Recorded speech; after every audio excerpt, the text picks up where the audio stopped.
Elhamdülillahi Rabbil alemin.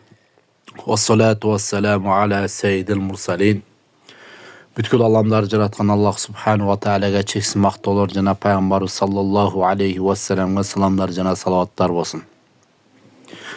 Bugün bizden çınığı baylığımız turalı süleşeriz. Çınığında surat oluşu mümkün. Bizden dünya ahiretimizge payda bergen kaysı baylık bolu eseptelet degen surat oluşu mümkün. Hem biz aytışыбыз керек, bizden dünya ahiretimizge payda bergen baylık bol bizden kılgan sooptu amaldarыбыз bolu eseptelet. Egerde kimde-kim sooptu amaldardı öte köp kılgan bolsa, al çınığı baylıkты топтоптур. Мына ошол çınığı baylık. Бул биздин кылган соопtu иштерибиз бул дүйнөбүзгө жакшылык алып келет. Кандай жакшылык алып келет?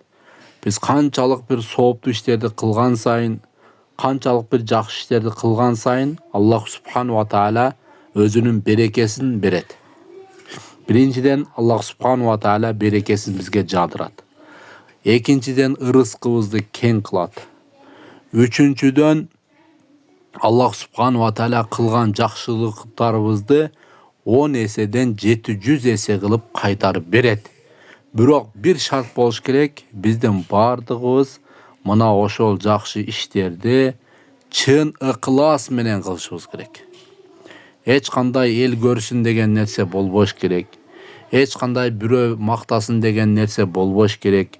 Эч качан бирөө мени ушундай бир өзүн таквалуу адам экен деп айтыштыгын каалаган максат бизде болбош керек. Тек гана Аллах субхану ва тааланын ыраазычылыгын көздөп гана бир сооптуу иштер кылган болсок, албетте Аллах субхану ва таала бул дүйнөдө жогоруда биз айткандай жакшы бир жакшылыктарын берет.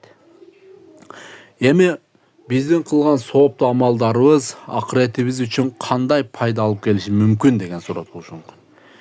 Эми бул тууралуу Пайгамбарыбыз саллаллаху алейхи ва салламдын хадиси келет. Эгерде адам өлсө, анын кабырына 3 нерсе ээрчип барат дейт.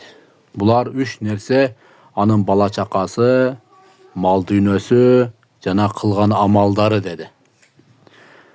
Кабырга коюлгандан кийин анын мал дүйнөсү кетет, бала чакасы кетет, ал менен бирге кылган сооптуу амалдары бирге калат деди. Ошондуктан мындан биз билебиз, биздин акыретибизге кылган жакшы сооптуу амалдарыбыз биз менен аркы дүйнөдө бирге болуштугу. Аркы дүйнөдө бизге байлык болуштугу. Аркы дүйнөдө бизге пайда бериштигин biz mına ушул мубарак хадистен билсек болот.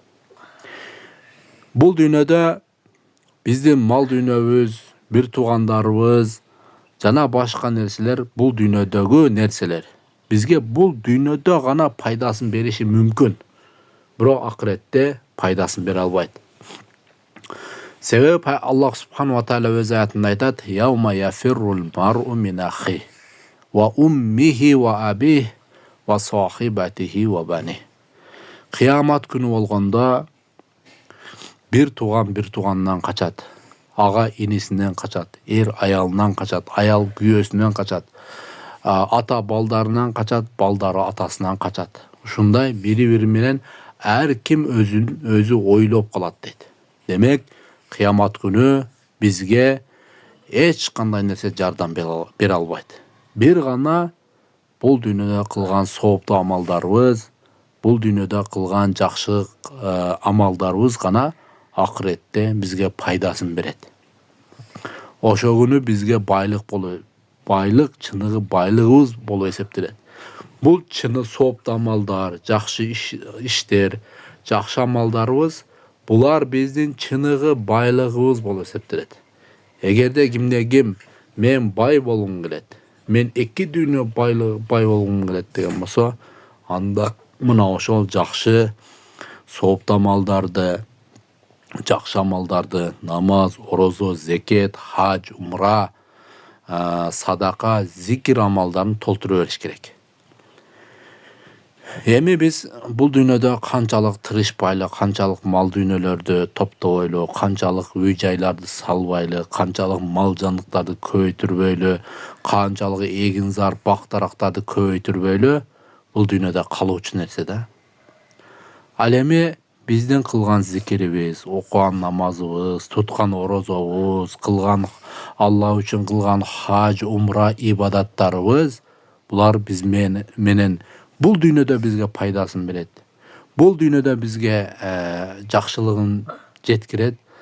Эң негизгиси бизге акыретте дагы байлык болуп эсептелет. Биздин түгөнбөс, бүтпөс, чыныгы биз менен түбөлүк калуучу амалдарыбыз мына ошол кылган жакшы орозо, зекет, хаж, умра, намаз, зикир, садака амалдарыбыз бизге акыреттеги эң чоң байлык болуп эсептелет. Ошондуктан биз мына ошол бул негизи булар мындайча айтканда материалдык эмес, руханий байлыктар да. Руханий байлыктар. Азыркы учурда адамдар эмне болуп калды? Азыркы учурда адамдар көбүнчө мына ошол материалдык, башкача айтканда убактылуу байлыктарга гана көңүл буруп калды. Убактылуу гана байлыктарга мындай ашыгып калышты. Бирок руханий байлыктар, дүйнө акыреттин байлыгы болгон намаз, орозо, зекет, зикирлер мына ошолорго маани бербей калышты. Чыныгы байлык өзү негизи мына ошол руханий байлыктар. Эки дүйнө пайдасын берүүчү байлыктар. Эки дүйнө жакшылык алып келүүчү байлыктар. Биз мына ошол руханий байлыктарга, ушул сооптуу иштерге биз көбүрөөк амал кылышыбыз керек. Бул дүйнөдө кыйналып тапкан машинабыз калып кетет. Бул дүйнөдө кыйналып курган үйүбүз калып кетет. Бирок кыйналып окуган намаздарыбыз, кыйналып берген зекеттерибиз, кыйналып кылган таат ибадаттарыбыз, умра, хаждарыбыз булар эки дүйнөлүк пайдасын бере берет. Эч качан бекерден бекер кетпейт. Бул тууралуу Аллах субханаху ва тааля өз аятында айтат: "Истаизу биллах, инналлаха ла юдию ажрал мухсинин." Аллах субханаху ва тааля эч качан жакшылык кылуучулардын жакшылыктарын бекер кетирип жибербейт дейт. Мына ошо кылган жакшылыктарыбыз эки дүйнө пайдасын берет. Дайыма мына ошол дүйнө акыреттик амалдарга көбүрөөк маани берели, намаздарга бекем болойлу, орозо, зекет, эң негизги зикир. Мына ошол зикир ибадатына көпчүлүк көңүл бурбайт да. Бул зикир ибадаты бул өтө жеңил ибадат. Кетатып эле субханалла, алхамдулилла, Аллаху акбар, астагфирулла деп эле ичиңден айтып коюп кете бересиң, тасбихни колуңа кармап. Тасбихни колуңа кармабай ичиңден айтып кетсең деле боло берет. Бирок мына ошол кылган зикирлер бардыгы жазылып калат. Эки дүйнө байлык болуп берет. Şu nерсеге маани берели. Алхамдулиллахи роббил алемин.